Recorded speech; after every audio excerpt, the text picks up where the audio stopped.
Hello everybody! Today I'm gonna do this snake here, as you can see. This is a small snake, nothing super fancy. It's gonna be a pretty easy thing to do. The important thing is to make this here, the gradient in the red channel, so we can use it inside the shader in Unity later on. So let's get started. So first off, I'm gonna start from a new scene like this, empty Houdini scene, and I'm actually gonna save this Houdini file inside the Unity folder, and that's just because I wanna have it organized for the tutorial purpose. So I have a folder here that's gonna represent the tutorial. So I'm gonna right click and show in Explorer and go into it and copy the path. And inside Houdini, I do just File, Save As, and I'm gonna snake work file. So now you see I have the snake work file here. So if I just want to change the file, it's super easy to just double click and get into it. And also what I'm gonna do, so I use tab to get this menu if you didn't know, and I'm gonna make a geometry folder. And if I just make a box here, and also I'm gonna transform, and that's to compensate for the scale difference in Houdini and Unity. So if you're gonna take it from Houdini to Unity, I need to multiply it 100 times, and I do a ROP FBX output like this. And here I'm just gonna so hip is where the file is, and because of the file is over here, then I just need to make the snake. So hip represents, yeah. So $hip is the shortcut to find the file's location. It's a dynamic thing. So snake, save to disk, and here you see I got the snake. So what I'm going to do, I'm going to take the snake and put it into the scene and put it in 0, 0, 0. So now we have a really good representation and a temp snake. So what's really nice about my setup now is if I just go into Houdini and I just do subdivide and then just save it, and it's update. So it's just a super nice workflow. So first off, we're going to make this snake, and in the shader we're going to use the object's vertex location. So it's pretty good. Now it's important to think in a little bit advance on how the snake's going to be. So the head's going to be here, and the tail is going to be somewhere here, and that's because we're going to later in the shader rotate the body, and it's going to be from the object center. So what I mean by object center is the pivot of the game object. So the back tail is going to be rotated. So in Houdini, we're going to delete this thing, and I'm going to start with making a line node. And here you can see the direction of the line. I'm gonna, instead of having upwards, I'm gonna make it in the Z direction but backwards. So now you see that I have, this is the center and this is -1 in the Z direction. You can see down there, you can see the gizmo behind the text. So here we got the tail, and I'm gonna make a sweep node, this one, and it's giving an error, but that's because it wants an input here. But we can just, instead of giving an input, we just do a surface shape, a round tube. So this is the tail, And also, it's kind of open, but we just do the end cap type to a grid. And last thing, we're just going to apply scale along curve. And so here you can see, so this represent the points. Okay, see here I can drag it down. So actually this is the head's position. So if we press this button here, it's just going to flip it like this. So now we got the tail. So that's super nice. And next thing we're going to make is the head. So I'm going to make a spear. And we're going to, if I alt and if I select them both and alt drag like this, I get a merge. So that's super nice. And if I select this node and hover over here and press enter, I get this gizmo. So I can move the spear. So you actually have different things going on here. You have I can rotate like this or scale it or move it. You just need to make sure you know where you put your mouse. So I'm gonna here uniform scale it down a bit. I'm gonna make it a little bit, if I shift and drag this, I'm gonna make it a little bit wider on the X, maybe squeeze it like this.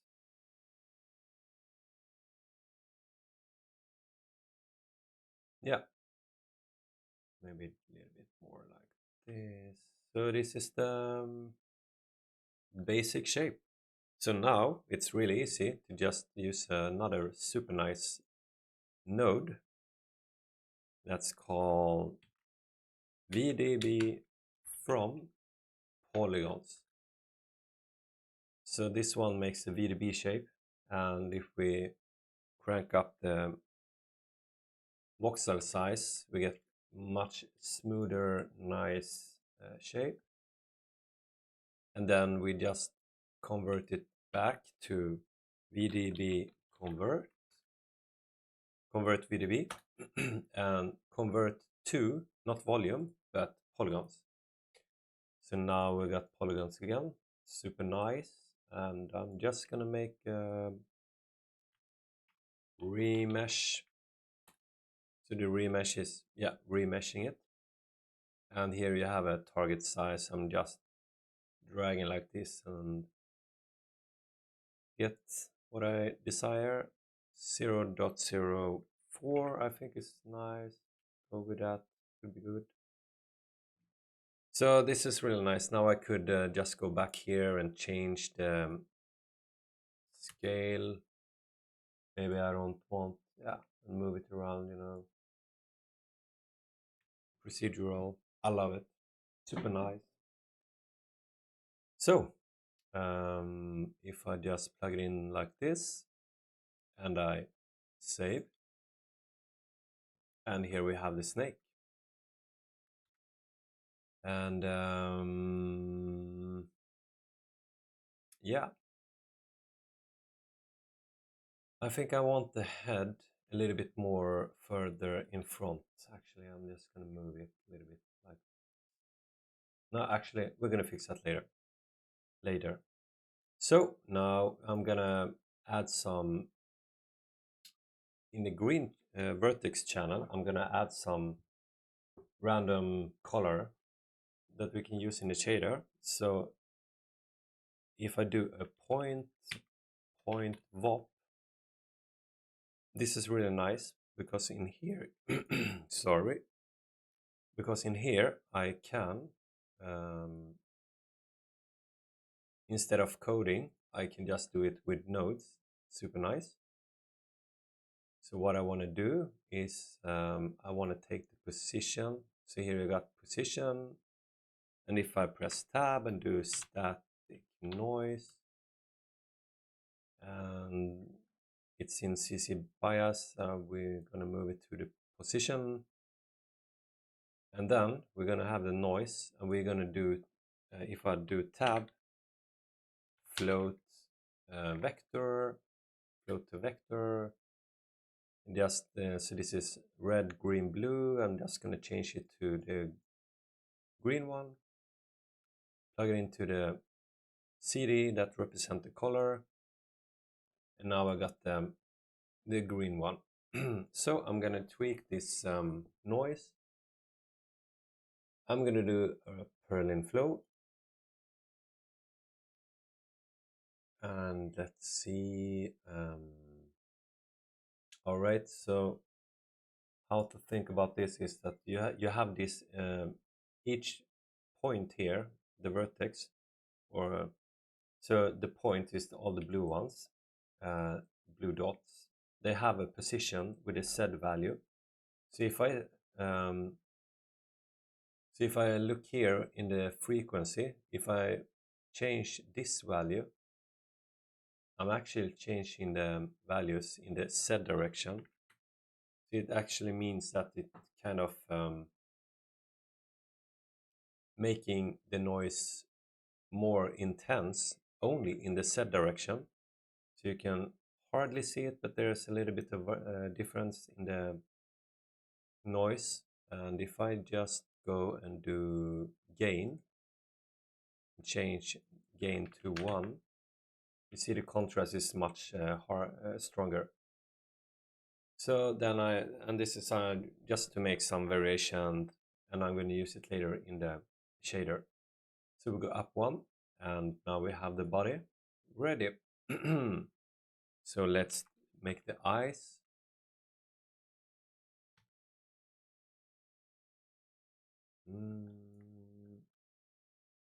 So we do a spear, and I'm going to change this to a polygon. So you see if you see here, you see the mesh, but I don't want it like this. I want it more polygon like this. And I'm going to do a mirror like this.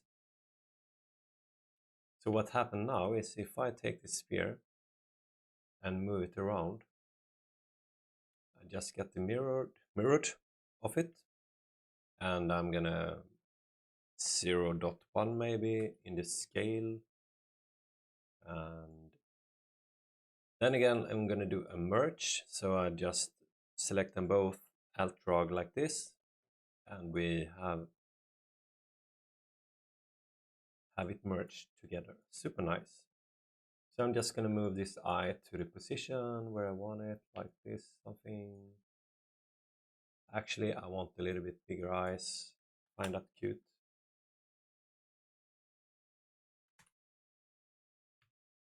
So, and we also gonna make a color node. So here we're gonna make this one blue, 001. So if I just press C, I can color these nodes as I want. So it makes it easy for me to navigate.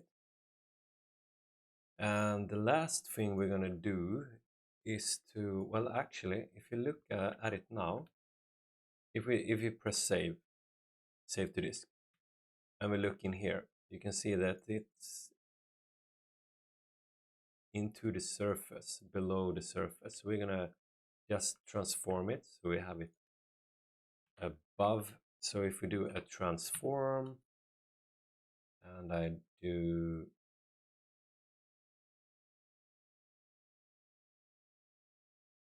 move it up. So actually if I do space 4, we get a right view here. That's super nice.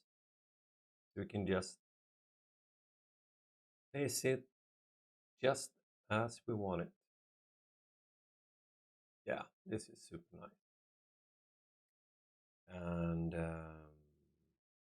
also we're gonna make a normal. So if we look at it now, smooth shaded, you can see there's a little bit the normals are cracking, get divided here. So if we use this normal, and here the angle, if you look here, when I drag in this one, you see we just smooth it out. so it looks really nice. So now we have this thing, and the last thing we need a gradient, and this is the most important color because we want a gradient to control when we work with the tail in the shader.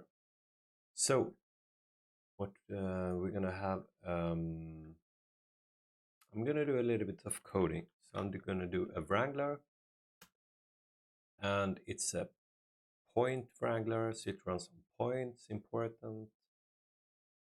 I press C again and do the color thing on this one, and so I need to have the minimum and the maximum of this one. So what I mean by minimum is where it's going to be black, and maximum is where it's going to be white or 1 essentially. So if I just do a float min, it's going to be equal to get BBB box, and I'm going to take max and do a 0 in that function and end with a dot set. So what this gives us is get BB box is the bounding box, and you take the bounding box from 0. 0 is the input 0 here. So this is 0 and this is 1. Whoops, I didn't meant to do that. This is 0, 1, 2, 3. So we're getting the bounding box in 0, and we're reading the maximum value, only the Z. And the Z, you can see down here at the gizmo, the Z is the maximum Z value this bounding box have is the nose of the worm, no, not worm, but snake. So we got that one. And also we do the same thing with a max, and it's going to be the same thing. But we're going to use the max, not size, we're going to have min here. So now the max gonna take the minimum Z value. So now we got this is the bounding box